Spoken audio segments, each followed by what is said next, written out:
Hello. Welcome to True Hoop with me, Jarod, Hector, and Coach David Thorpe. How are you, sir? It's Thanksgiving week, my man. This is a very special time for basketball coaches. As a high school player, November is when you started playing your games. As a high school coach, you finally could see your team on the court against bad guys instead of just your own team. Mm-hmm. And the business we're in, obviously, we're doing this for a while. But college basketball, I'll be watching games from 1:30 on today, college and then NBA. I don't think I'm watching G League tonight. And I heard Neil deGrasse Tyson talk once about, without getting too biological, think of all the babies that have never even been born. If you think about it, historically speaking. And so we get to cover the game that we love and hopefully see family and friends this week. It's a good week. It is a very good week for colleges. Remember, it's feast week often, right? And so you'll have like a lot of these early season tournaments and different things, right? Maui starts today. There's a lot of tournaments, but Maui starts today. I'll be watching Gonzaga Purdue at 5. The Great Alaska Shootout was one. I don't know if they still do that one anymore, but that was one they used to do. Yeah. Like it's just, if you're a basketball fan, it's a fun time. As David also mentioned, hopefully for those of you that can and are able to, we hope that you get to spend time with family, friends, loved ones, and then people that you would like to.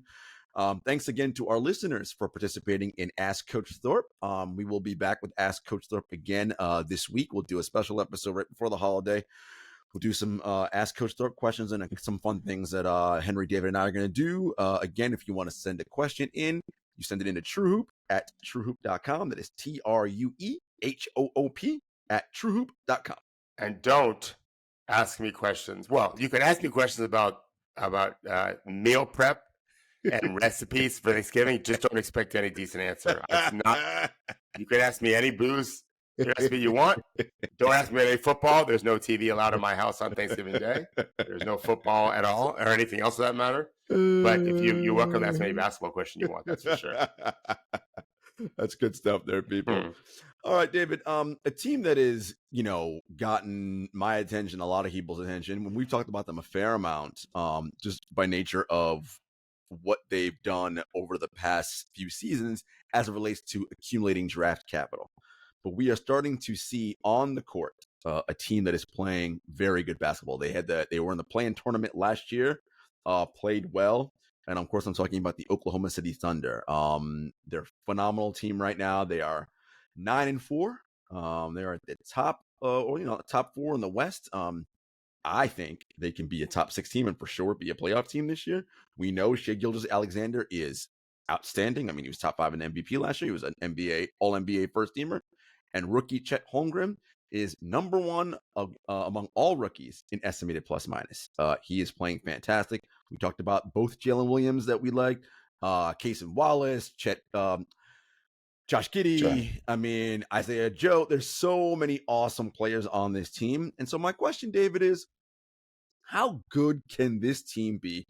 Not about the playoffs, but throughout an 82-game regular season. We're early, they're top 4 right now. How good can this team, as it's currently constructed, be in the regular season? I don't love when I'm the Larry David to the group.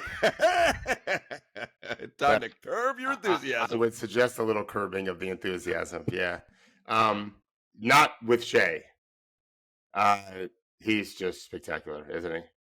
He's so good. When I first started doing this, Carlos Boozer, I used to call it the Boozer bump, where he'd be behind you under the rim, and just as the ball was coming off the rim, he'd give you a bump forward, not enough where you'd fall into the bleachers and and get a foul called on him, but you can't jump when you're falling forward. It's pretty hard to do.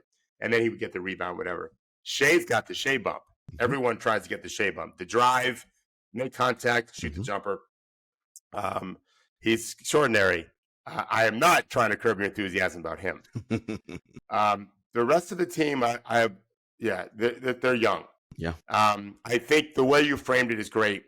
As a regular season team, I think they'll have more success, like maybe this year's Sacramento Kings, as opposed to the postseason. Correct. They have a lot of growth that they need to still go through. Chet's shooting 46% from 3.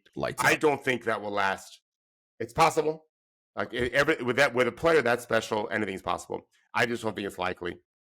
Josh Giddey has been a big disappointment, actually. Not good, yeah. No. His reputation is better. I remember watching him this summer at Summer League watching as a fan. He's got the long hair. He does the Steve Nash over the probably because of Nash over his years. I remember watching him watch the Thunder play and thinking, young man, you've not made it yet. You only think you have. Like I'm not suggesting he's not working his ass off. He probably is. But it's not showing up yet. He's not shooting well. He's not defending at all. Lou Dort, solid. Like he could be a good player on a playoff team. Jalen Williams, pretty good. The starter Jalen Williams. Starter, yeah. Yeah, we got to come up with a better way to discern the two. The non-charge taking Jalen Williams, pretty good. Yeah, trending in the right ways. The second-year player. The other Jalen Williams not doing as well. No. So I think that it's a work in progress. I expect Chet to shoot worse. I do think Josh will come around some, but he was a bad shooter even last year. He's just not even the level of last year.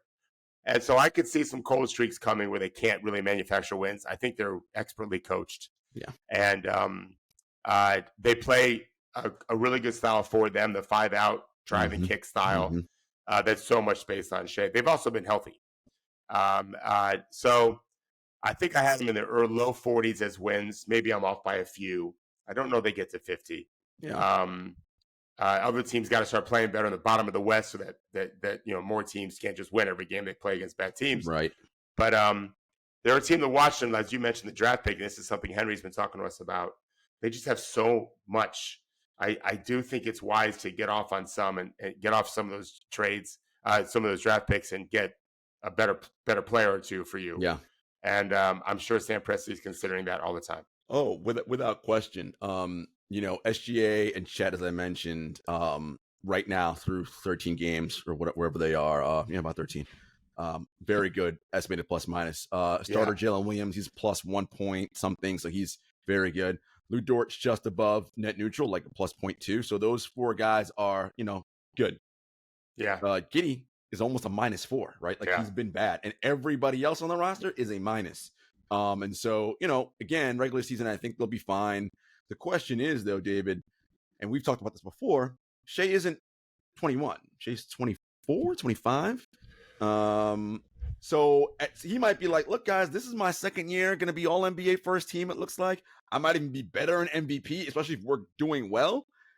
And I know it's like, you don't rush, but it's also a thing, David, where there's no guarantee in this league. We don't know what's going to happen next week, let alone, next year we'll build and get this guy.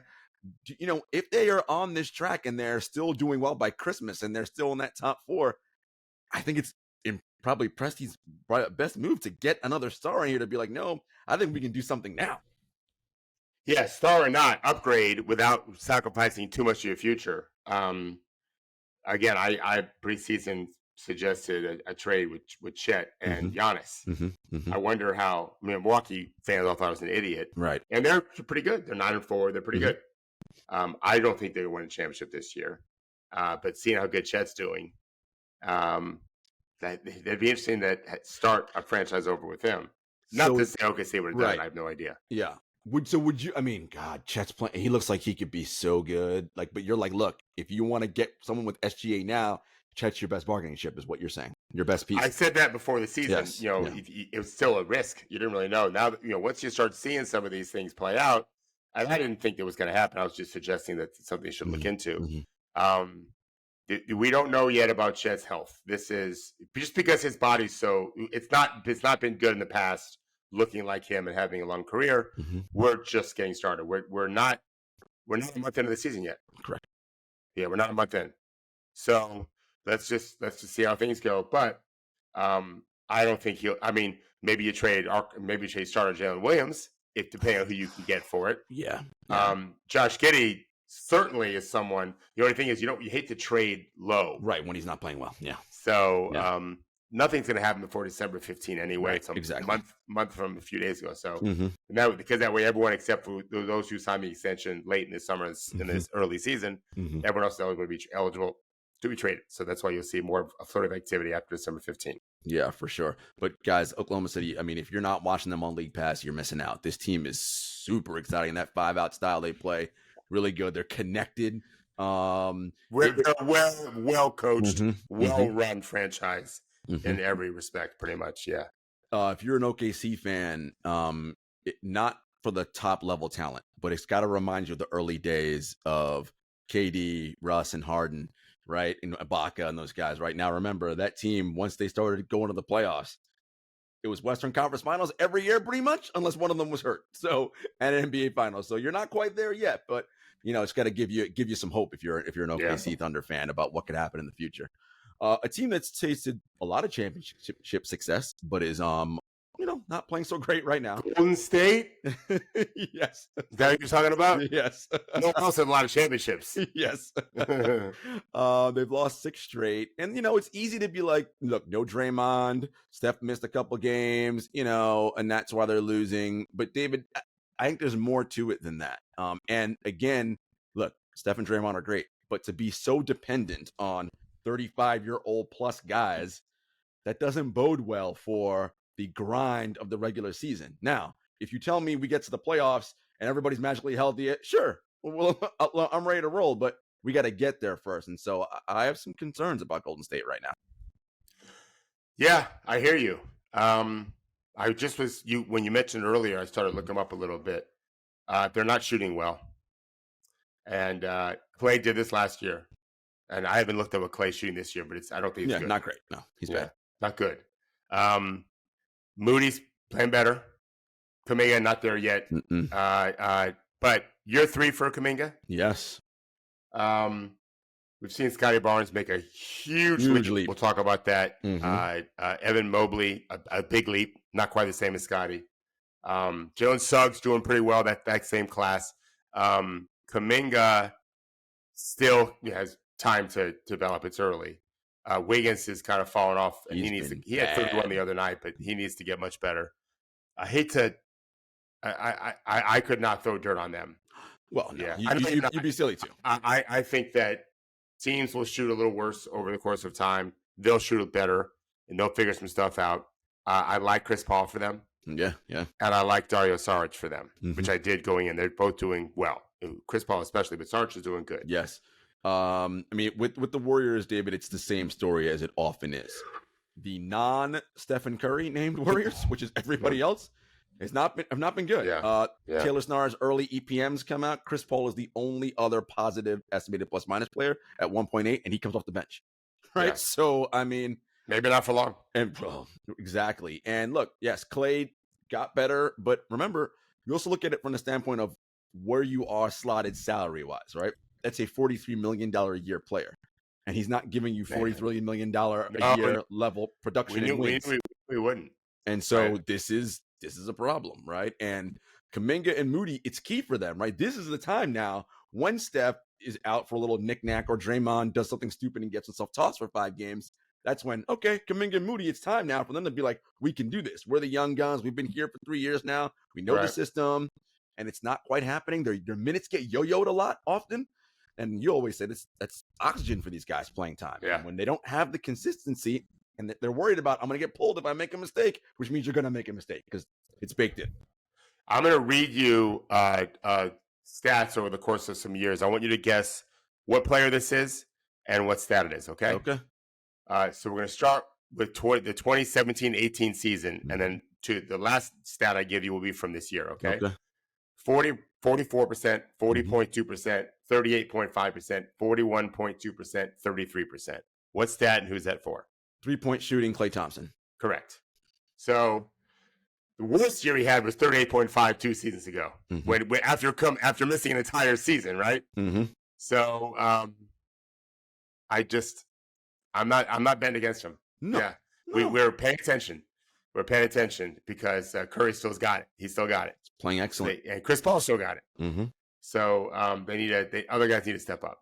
And they do, because again, they have to manage the 82 games, right? Because if Clay and if all those guys got to play like 70, 80 games for you guys just to make the playoffs, that means playoffs aren't going to be good. Because I mean, one down. You have to have those guys play at a better level. Wiggins especially, because remember, David, he's been horrendous. Wiggins, horrendous. When they won the title, that was a huge part of, this guy's in his 20s, super athletic, but that season, David, maybe that was the outlier season, and that's not who he really is who he's always been in Minnesota. He's had a couple good seasons in a row in the 80th plus percentile for EPM.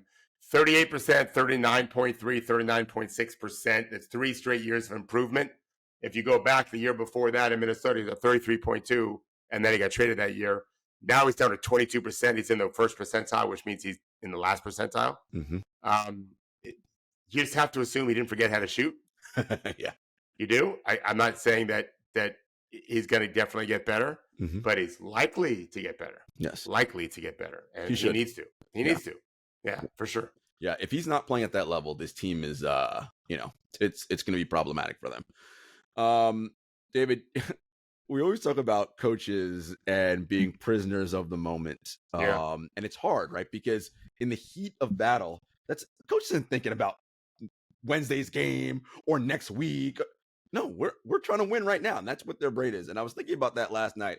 I was watching the Jazz Suns double overtime game, and I'm watching that game, David, and I'm like, Frank Vogel, this is a man who is not thinking about anything but this double overtime game right now. And I say all that to say, Durant played 46 minutes every minute of both overtimes. Booker played 40 minutes. Booker, by the way, coming off a calf injury, played every minute of both overtimes. And give him the schedule. This is a very good point by you. And the Suns have a must-win group stage game coming up on Tuesday at home against the Portland Trailblazers, which is not on national TV, and that's important because it's the first night of a back-to-back with Game 2, which is on national TV against the Golden State Warriors. And we know the league has its rules about player participation, unless they're hurt, whatever. Let me ask you this question, David. If you were the head coach of the Suns and you probably wouldn't have played them both overtimes, all those minutes, but let's say you did. What would you do now, given this is what your schedule is going forward? I mean, the answer is pretty easy. I would talk to the doctors. I'd make sure we have great doctors and physios and find out from the player and the experts, like, where are we at here? What are the increased likelihood? There's always injury risk. What's the increased likelihood of injury risk? Because no one game is more important than the health of those guys for the season. Correct. Yeah. And it'll be interesting to see what Vogel does decide to do. Yeah. Because, the in-season tournament matters, right? And so let's win. And that's the thing. They're not good enough. They could say, okay, Book and Durant can rest that game and we'll beat the Blazers. The rest of that team's not good. So there's no guarantee they'll win that. But that's a non-national TV game. Yeah. Whereas Wednesday is an ESPN game right before Thanksgiving. Now, look, if you ask Katie and Book, play us back to back, 70 minutes, whatever. Yeah. Don't listen to them because, they'll play till their body falls apart. I totally agree. But it will be interesting to watch what happens. By the way, David, that was what an insane game that was last night. The Utah game? Yeah, that was like the double overtimes, the guns. I was like, Jesus Christ. So this is like the third time this year where there's been a referee ruling that was a rule I never heard of before. Okay. Did you see the explanation of the overtime? Yes. So the explanation was Durant made contact with the ball on the Lowry. So first of all, describe the play real fast. Yeah. So the Suns are up 3 with 9/10 of a second left. Yeah. So it's catch and shoot time for shoot. Jazz. Exactly. They get the ball in. Lowry marking corner. They ran a great play to get him open. He's 6'9", so that helps that he can shoot over someone. 7 foot, really. So yeah, you're right. I'm sure he's holding that. Yeah. So Durant races out to contest, and from most of the angles, it looked like a foul. So the Ashley, I forget her last name, she calls the foul. Okay, we got to go to replay because anything in the last whatever, we have to go to the monitor and watch. I saw a bunch of angles. There was definitely Durant's contest arm for sure, and his bottom arm also had a little bit of his hip. Now, most veterans are really savvy about that. If the ref is on the baseline, they can't see your opposite arm on the other side of the body. But the camera did. But the camera saw it. The camera saw it, which is why you have replay. Now, when you go to replay, as you know, David, that opens up anything that happens on that play is now fair game because we went to replay. So before you give the result, Durant's right hand, definitely on marking his torso. Going, he's already kind of falling out of bounds because he was running so fast to get open to begin with to get the 3 off. You can't just stand there and expect to get open. He was running fast. So Durant's clearly had at least some pushing going on with his right arm. The left arm goes up. It does hit the basketball. And then it does hit his hand, arm. Go ahead from there. And then so the referee says. Very clear. Yes, the referee says. So what did you think would happen when they were ruling it? When I saw it, I was like, all right, they're probably going to call a foul there and be like, you're going to shoot 3 free throws. Because of the right hand? Or the left hand? Because of the left hand. I think they would have been like incidental on the right. They would have let that go, even though because it's Kevin Durant. Right. If it was Kevin Durant shooting, right, and that's some that's rookie, a foul on Lauri Markkanen for sure. For sure. But this is your issue with NBA officials. That's right. Is that if it is Joe Blow who's the 15th man on the bench, it doesn't matter. Why does Jalen Suggs is a good player, right? But he's a top 5 pick. But if he touches Durant on his right hip, it's a foul. And maybe if he touches Markkanen. But not if it's superstar. Not if it's Godzilla versus Mothra. Right. Mothra's a super monster, but ain't fun Godzilla. Right. So they were like, and I wonder too if they were like, do we really want to do 3 overtimes right now? Like, I wonder if we got to save Durant for the national TV game. Yeah, Adam Silver got a David Stern call from the grave. Hey, we got a big national TV game coming in a play-in game. We need Durant. 46 and up. Cut it. They called Secaucus and Adam Pashton. Absolutely not. We are not going to 3 overtimes. And tell them that if you touch the ball first that you can't foul anyone. That's the NFL rule for pass interference. Correct. As I used to be, I don't follow football anymore. It used to be if you deflected the ball at the line of scrimmage as a safety. If someone in the line of scrimmage or a linebacker deflected the ball, it doesn't matter how early I hit the intended receiver. It's fair game. Correct. Okay. I guess now that's the case for basketball. As long as you block the shot first, you can pummel the guy if you want to. It doesn't matter what you do. That's insane. It's insane. Oh my God. It's a bad rule in my opinion. I want to see more follow up on that. Of course. He fouled him twice. He did. And I had no rooting interest in any of it. I don't care. It's just a game. He fouled him this right hand. Can't touch a guy. I tell my players all the time, hands off shooters. Yes. Don't give them a chance to call. It's a different rule for them. And then to be able to hit the ball as long as you follow, then it doesn't matter. That's so weird to me. It's still affecting. I've made shots when I played where a guy blocked it and it still went in. I probably would have missed it otherwise. Don't we always say hands part of the ball? Yeah, well, the referees used to say, people said that, but the referees didn't believe that. But when you shoot the ball was still a little bit on his finger pads when his hand got hit. Yeah. So that's why it was so short. Yeah. But if you hit the hand first, it doesn't matter. That's just new to me. Maybe it's in the rule book. I did not know it. It was, listen, whatever, the Jazz are whatever. It was an amazing game. What a way to end it. And it's so funny because, to your point, that same play, if you watch enough Durant or any elite shoot, that's a foul call they call for every time. All the time. When he makes the shot, he'll try and be like, he hit me. He's like, why aren't you calling the foul? And so, listen. But let's we don't want to trash refs anymore. We're already frustrated. But tell them what happened after the game. So after the game, everybody does the normal thing, shaking hands, whatever. And Durant stands after hugging Will Hardy, the Jazz head coach, and he stares at Lauri. You grabbed my arm before. And then Lauri's like, oh, is that what he said? I didn't know what he said. Yes, I did not hear that part. I just saw the smile on his face. Yes. And then him and Lauri had a really nice embrace and just chat. And there's respect. I don't know what Lauri scored in the game. What did he score? 38 and 17. Yeah. He was a monster. There's respect. KD respects the game. He really is a great ambassador as a basketball player. He really is.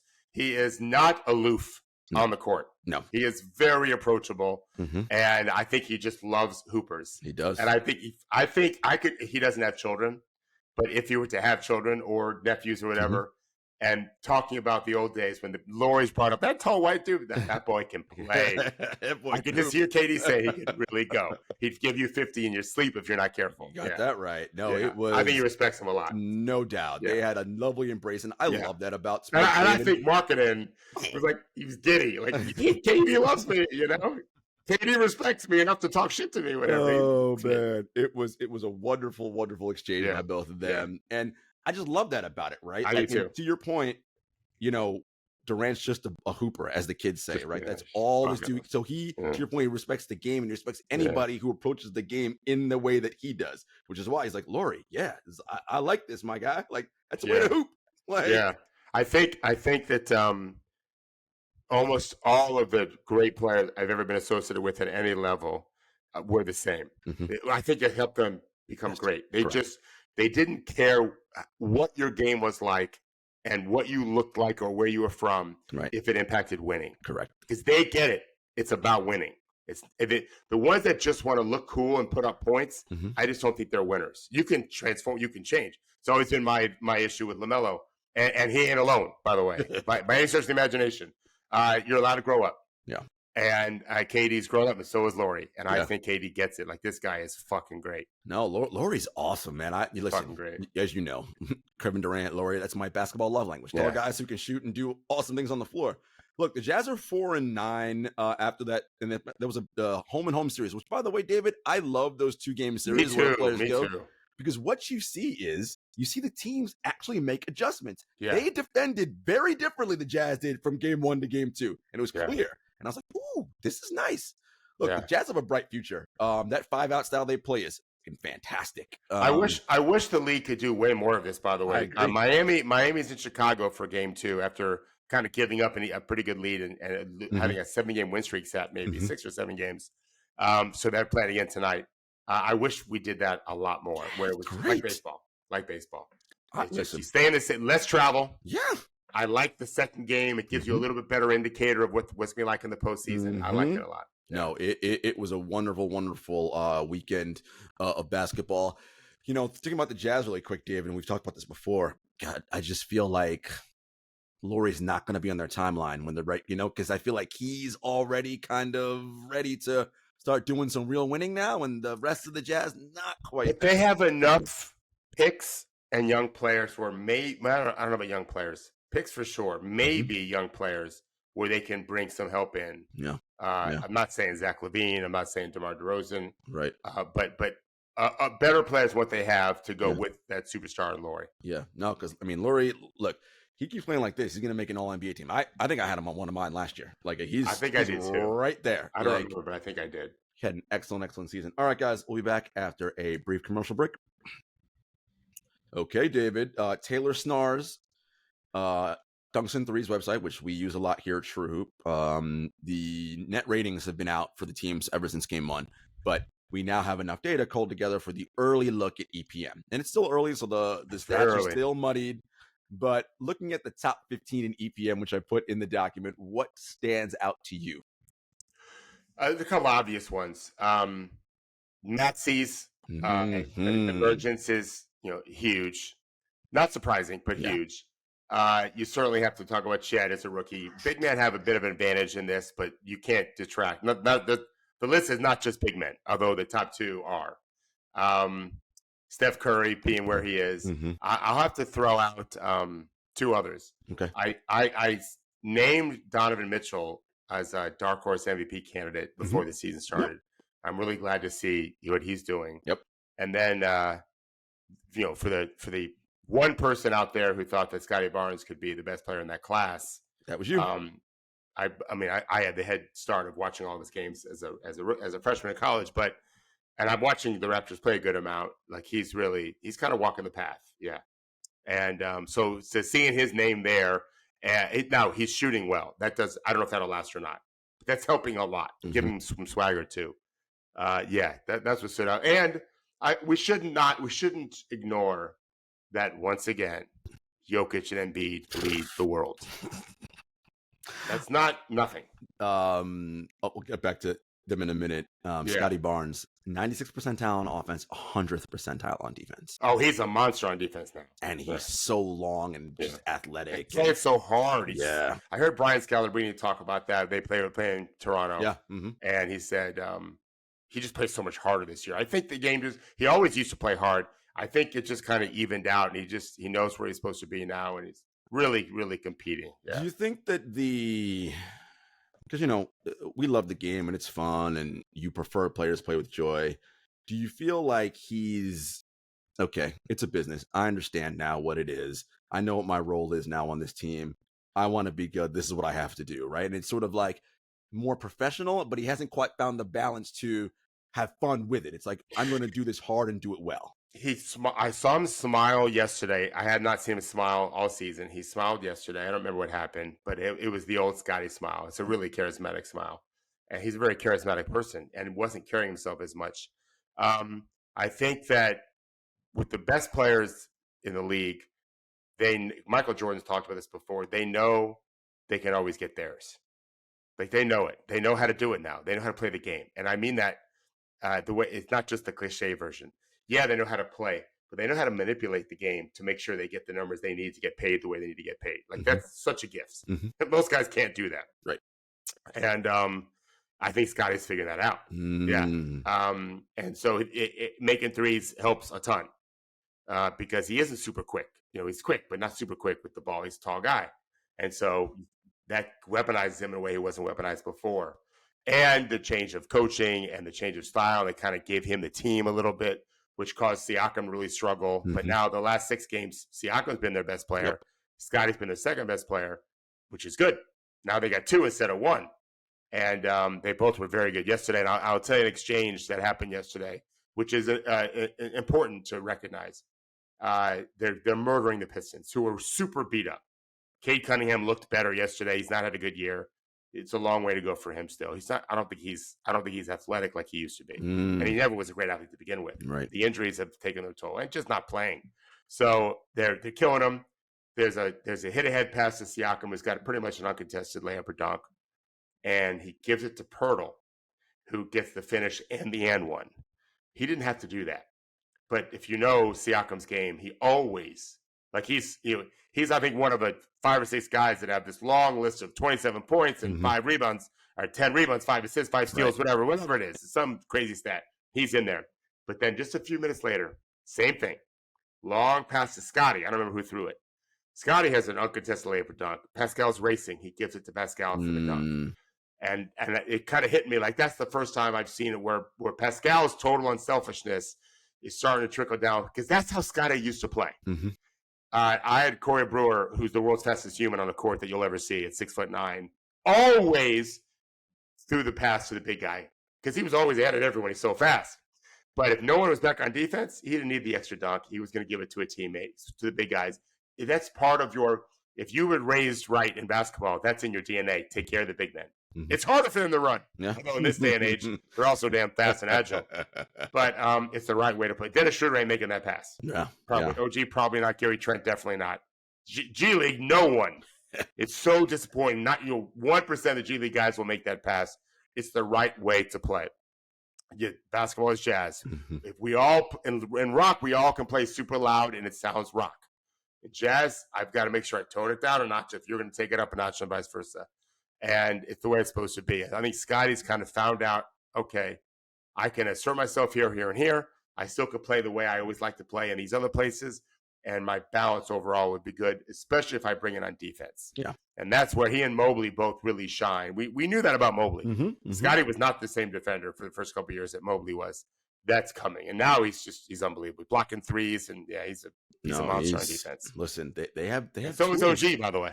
They have tools over there in Toronto. It's just a matter of what, I'd say they're don't sleep on them. There's a few teams. They're one of them that just watch out. We're going to talk about another one probably later. Maybe you'll see. No, they're very good. You mentioned Jokic and Embiid at the top. Yeah. I mean, what's there to say? I mean, Jokic has been otherworldly as well all season. I was in Brooklyn last night to see a little bit of Sixers Nets, and it was a 3:00 sleepy afternoon game. It's a weird time for NBA players. So like the first quarter, everybody's kind of like, oh, I just woke up from a nap, kind of cranky and weird. But man, once that second half hit, I'm like, geez, Embiid, and just so skilled and so big. Skilled. Yeah, it is. Listen, it's a treat, people, to watch these players. And look, this Sixers team, and I want to be very clear about something. I'm a James Harden fan here, and look, people can say whatever they want about his basketball game. Like, this dude at his peak in Houston, that was some of the best offensive basketball in the history of the NBA. Your eyeballs tell you that, and all the data tells you that. Like, he was that good. But this team, David, oh man, they look like they're having so much fun playing with each other. Like, there's a joy to harp on that again. Yeah. And all the role players, Melton, Covington, everyone is happy doing what they got to do. Maxey and Embiid playing their game. Listen, if Maxey's all NBA, shit, look out.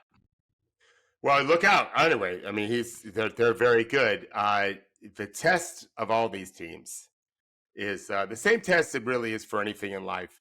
It's easy to be someone's friend or partner when it's all puppy dogs and ice cream. Where are you when the hurricane hits? There's a college player that I helped, very, very, very good college player who really has not had a good start, probably because he got hurt before the season started. and he finished really terribly the other night, and his team was upset in a shocking way. Very, very good college team. And he has an agent, like all these college guys have agents now. I mean, NCAA certified. There's nothing wrong with it. Mm-hmm. And I texted his agent. I said, make sure he hears from you tonight. If you want to be a good agent, because it's easy to jump off the bandwagon when they're struggling. And I did my thing. And we'll see how Philly does when the hurricane hits. Mm-hmm. We don't know. Because it's coming. The storm's coming. We know it. Always. Always. And now Tyrese is talented enough and Embiid is talented enough to be able to probably find safe harbor against most teams, even during a hurricane. But we'll see how the chemistry is and everything. Tobias has been, I thought, solid. I'm not looking at his metrics. I'm going to look right now. But I've watched them play, and I've watched a lot of clips on Tobias and been really happy with what I've seen from him. For a guy that's playing for so long. He's no longer standing in the corner, David, just waiting, right? Yeah. That's what his role was before. Yeah. He's much more engaged. His mid-range game is really, really good. I'm using him as a model for some younger players that I have as to how to get to the second box and get off 2 feet and get solid jumpers up. He's very good at that. He just needs to be solid. That's all he needs to be. He doesn't have to be Chris Middleton. He could be a step below that and just be a solid tertiary guy with Tyrese and Joel running the show. The other thing that stood out to me, David, on the EPM top 15, of course, all these young players and all this stuff. The old heads are still hooping. Yeah. LeBron, Steph, KD, they're still doing their thing in this league. And, this happens, every generation it happens. The players go away, they retire, new ones come in, and it's, but this crew has been very, very good. And we've been very lucky to witness the playing of these three. I mean, what LeBron's doing at 38, 39, however old he is unbelievable. I worry because he has to do this against bad teams like Portland early in the season. I worry what that means for later, but I mean, it's just beautiful to watch, to see what those guys are still able to do. And that's just a testament to their hard work and how much they love the game. I completely agree. Yeah. Nothing to add. Exactly. All right. You did a top 5 players of 2021, that draft class, I believe. And we talked about a little bit about Scotty and Kay a little bit, but let's talk about the rest of that crew. Like, where are all these players right now? We know where Scotty is. As they head towards this is a big year for them, right? This 3. Is extension year. Mm-hmm. Yeah, this is extension year. Suggs has been terrific on defense. The Magic, we'll get to the Magic later. They've been terrific on defense. He's a big part of that. He really is. And Mobley, very good progress from last year. I was worried about him beginning of the year. I was like, no, he's come around. He's done well. I didn't look at his EPM, but he's pretty good. Let me see where he is. Yeah, I think he's doing well. Cade Cunningham, not as good. Cade just doesn't. I watched him a lot on film yesterday. Mobley's good. Cade, he's not finishing at the rim. He's not shooting well at all from any level. He looks slow. His release is below his chin. He's tall, but it's below his chin. I'm a little worried about Cade as a rock star player, which everyone thought he was the consensus number 1 pick. And Detroit's just so beat up and young at 2 and bad. They're very bad. That's part of the problem, though. And Jalen Green, still not turning that corner. Nothing exciting you there. With I've watched him. I've not looked at his EPM, but I would guess it's pretty average at best. He's just still, not there. He's still middling. Middling. Middling would be nice if he was net neutral. He still was last year, minus 1.3, 58th percentile. Yeah, so still young. He's not made that leap like Scotty has, and Mobley to a lesser degree. But it's funny, going into every draft, everyone's so caught up in these top 5, and meanwhile, we're now into almost a month into the 3rd season, and they've had moments here and there, but it's not like he's other than Scotty, they're not setting the world on fire. Yeah, no, Mobley's done really well. The thing about Cade that's not disappointing is the right word. Remember this summer, David, he was on the select team, so not the team that actually went. Yeah. He was killing everybody. I was like, oh my God, Cade, we're so excited, and it just didn't translate. And often we like to look at those things as like a harbinger for what happens to you in this season, and it just for whatever reason hasn't translated. Do you think? So you mentioned the injuries have sapped some of the athleticism, which already wasn't high to begin with. Is it also a situation of all those injuries and they weren't good to begin with? So now worse players are on the floor with you, so it's just making a bad thing look way worse than it already is. is true. I haven't studied their system. I just watched the players, but he's just not shooting well. That's probably the biggest thing. He's just not shooting well. You have to be able to make shots, and at any level, he's not doing it at the rim, mid range, or the three. Yeah. And so maybe he can find his footing in one place and then build from there. He just hasn't played a lot, so let's give it some time. Yeah, no, listen, big year. You know, we're early in the season, still 13 games. Let's give these guys a chance to see where they end up. So you had a question in the doc, and the question is Jamahl Mosley the next great head coach? And I thought it was interesting because we'd always talked about Mosley and we kind of like what they were doing down there, but it never quite really has come around yet, and it's still early. But Orlando, one of the better defenses in the NBA, maybe a third, maybe. Yeah, which I'm like, Orlando, and they got talented players on offense. What's going on in Orlando, David? They were better last year than they were 2 years ago. They're just really guarding it. And do yourself a favor, anyone listening to this, go to NBA.com, go to the stats section for team stats, and just click traditional stats for the teams. And everything is hyperlinked. At least it is for me. I'm assuming it's for everybody. And you click on the steals. Orlando's like second in the league in steals. Yeah. And just watch their swarming defense. It's awesome. Like the average one was 10 steals a game.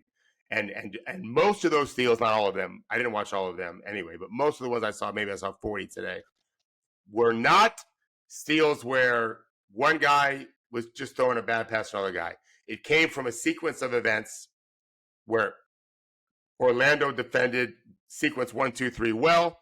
That led to the fourth action, and they stole the ball there or picked the guy's pocket. They're earned steals. They didn't just have one guy stripping a guy at half court. Right. In fact, I don't think that happened one time that I watched. I did see a couple where they chased from behind and got to pick and roll and back tip. That's good, but most of them came from just really, really good aggressive defense on the whole, which allowed for the individual to make the play that he made. I'm going to go see them in person tomorrow night. I've not watched an NBA game in person yet this year, so I'm going to go watch Orlando. My wife will be with my daughter. I'm giving them a night alone. I'll be back that night, but I'm going to go watch them. They're really, and they play Toronto, who used to play this way. They used to play this way. So, I was really impressed watching that film and seeing what they're doing. And Jamal's story is really interesting. I've been someone, I'm not against anyone wanting to be a coach, but I am a little biased against the teams that only hire the former NBA players to be coaches. Jamahl Mosley played lower level professional basketball. I'm not denigrating it. It wasn't the EuroLeague. It wasn't the NBA. And he's coaching because he's earned it as a coach. And he's coaching his ass off. And they drilled the Pacers last night in Indiana defensively. Indiana's a top offensive team. I don't know what they're rated right now. Have you looked? Yeah, it was 2 last time I looked to see what they are offensive now. rating. They were up there. Yeah, no, I know. And where are they now? They at their number 7 now after last night's shellacking. They were destroyed by Orlando defensively, and maybe Indiana's fault to some degree, but Orlando deserves credit because they keep doing it. So just keep an eye on Orlando and more importantly Jamahl Mosley because. As I said, it's coach's league. You get a guy that can really be special and push the right buttons. Like Jonathan Isaac is back. He's just playing some, but he's a wrecking ball on defense. It's something to watch. They're fun to watch. Well, David, as you know, coaching isn't necessarily about your ability to do the thing you are coaching your player to do, right? Nope. That has nothing to do with it. It's do they trust you to teach them a skill and make them better at whatever it is their particular, and I'm just using a coaching at any sport, to make them better at what they do. If you can, that means you're a good coach, right? That's what coaching is. Do you have trust? Can you communicate? Can you inspire, right? That's what that's about. Doesn't matter if you play in the NBA or not. Do you know ball? Okay. It shouldn't matter. Right. You'll have, I've had this before where I've had players say, so-and-so didn't play in the game. How would I ever listen to him? And I've said to them, well, good thing my players have never said that. Either I can help you play better or I can't. And if I'm doing the right thing and you're not open-minded, that's on you. But if you're open-minded and you fail, well, that's on me. And most players don't care. They just want to play better. If you can help them play better. So there's system and strategies in place. the player development's in place, potentially, those kinds of things, and they play better, man, they'll do anything for you. Players do anything for you. Absolutely. And, I've said this before on this show a million times. I'm not saying it just because David's here. It's a factual statement. Any player that I speak to that David has worked with, and I say, hey, how are you? Like, my buddy Coach Thorpe, their face lights up like a Christmas tree every single time. And that is a testament to what David's talking about. Like, they love this man because not only helps them with their game, but like he cares about them as individuals and people. And that's so much a big part about what this is. It definitely is, like it would be for any of us, right? I've had mentors that only cared about me as a coach. I liked the mentors better when I was a young man who cared about me. I remember one time I've probably never told you this. I was lucky enough to be in the same gym for the 19 and under, maybe it was 17 and under National AU Championship. I don't remember. It was in St. Pete. Penny Hardaway and Chris Webber in the same tournament. They were both in my gym. I was in charge of like managing the gym because whoever was directing it for the States knew that I was a lifer for basketball. So I was 25 years old, and it was the weekend before I got married. And Lon Kruger was there recruiting. He was in Florida then, and he had just started really, and I had cut my finger on opening a can of tuna, and it was a pretty bad gash on my finger. And he said, first thing he said, he looked at it, he said, "You'll be all right for your wedding." He knew I was getting married the next week. And that meant a lot to me. He was recruiting my players pretty hard, so he got to know me. But it just taught me a lesson. And by the way, that's who he is. If you know Lon Kruger, in fact, my son plays his son's team today. Oh. His son Kevin's head coach at UNLV, and they play today. Yeah, you're supposed to care about them. But in Jamahl Mosley's case, I don't know what it is. I'll find out. They have a coach on their staff that I've known for 30 years. I've just not asked him about it. Other than when he took the job, he left Portland. His name is Dale Osborne. He said, Jamahl called. I really think he's great. He's doing something. They're doing something because they're really defending with passion and purpose. They're really connected. They're swarming defensively, and they're long as hell. And I know that's Jeff Weltman, the president. He did the same thing in Milwaukee. Just length matters. Although Jalen Suggs isn't so long, and he's an important player for them at the point of attack. They've got Wagner, not Franz. Yeah, his brother. Yeah, other one playing pretty well at center, and he's not that long. They're doing something right. They're teaching the game the right way. They're emphasizing the right things. They're getting guys to buy in. And so we're very excited about OKC when they have Paolo Banchero, who's not yet killing it. Nope. He's also in year 2. Let's be patient. But yeah, I'm excited. I used to love when they were good because I could always go see the finals in 2-hour drive. Yeah. I'm not going to do that in a long time. then it was Miami, which was a 4.5-hour drive. Not bad. Right. I don't have to get in a plane. I'm going to just get there, quickly. But I like Orlando. They're on the right track. No, they're doing well. That defense you mentioned, that's huge because listen, it's getting turnovers and steals. That's how they're getting points because offensively in the half court, not great.